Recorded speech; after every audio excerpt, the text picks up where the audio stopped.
Hey everyone and welcome back to my channel. Today we are going to be talking about variables. So variables in JavaScript allow you to create and modify data. So let's go ahead and create a variable. So I'm going to say var a equals 1.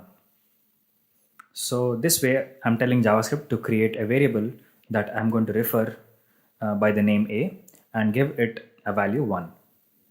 So let's go ahead and create even more variables. So I'm going to say var b equals, let's say 5, var c equals hello world, var d equals true.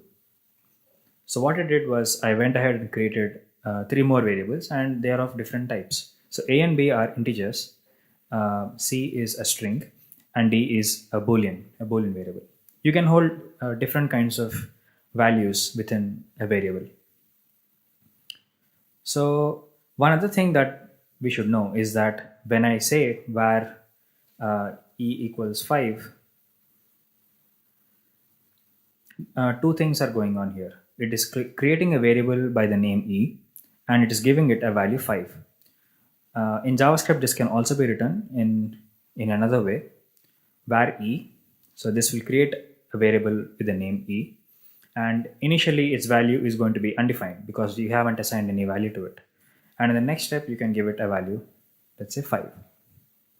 So this way you can create variables in JavaScript. But what else can you do with it?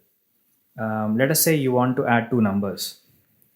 What I can do is I can create a variable a and give it a value 5, and create a variable b and give it a value 9. Now if I want the sum of these two variables, I can create another variable called sum and give it the value of a and b. So line 1 and line 3 are very different.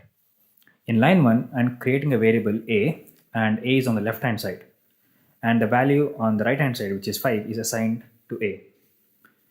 And in the third line, what I'm doing is I'm accessing the variable a, and I'm accessing the value which is inside the variable a, and the same goes for the variable b. And this expression is evaluated. The result is 14, and this is given to the variable sum.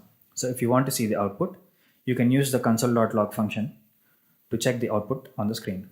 So when I do console.log sum, its value is printed in the console. So the value is 14, right? So in JavaScript, variables are very unique. So if you were working with Java, you would have to define beforehand what kind of variable you're trying to declare.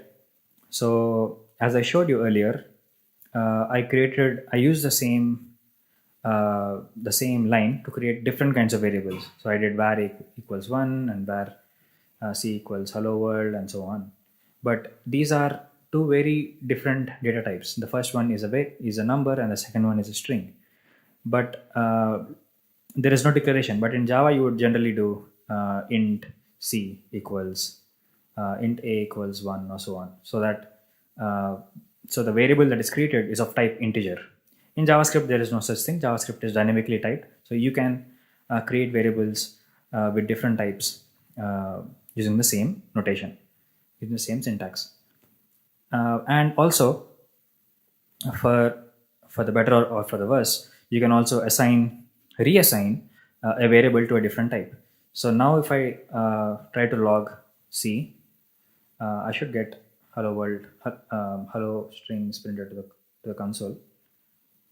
Let me change it to hello world. Now, if I want to change C, I can give it a different value. I can give it 10, and now, I mean, this is totally valid. You can always change the type of the variable of the data that you have stored in the variable.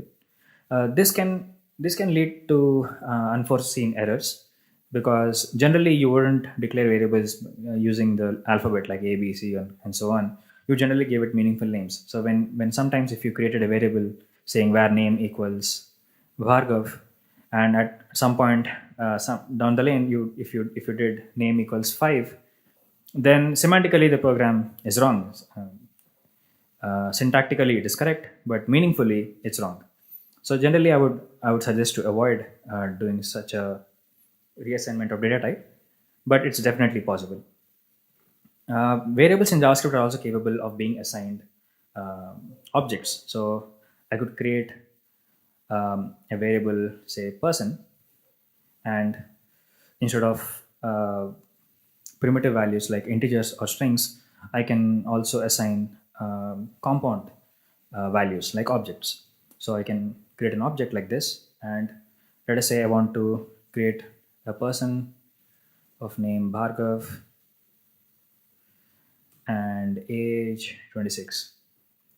Yeah, that's totally possible. In fact, I can also use variables to create functions. So I can say var say name as a function, and here I can just say console.log person.name. It's fine if you don't understand the syntax, but I'm just trying to show you that variables are, you can assign pretty much anything to a variable in JavaScript. So now if I execute this function, I should see Bhargav printed to the screen, right? So that covers the var keyword. So until now we have only used the var keyword to create variables. There are other ways of creating variables, and we will talk about them once we talk about functions as well. So I hope you like this video. Please give it a thumbs up and subscribe to my channel.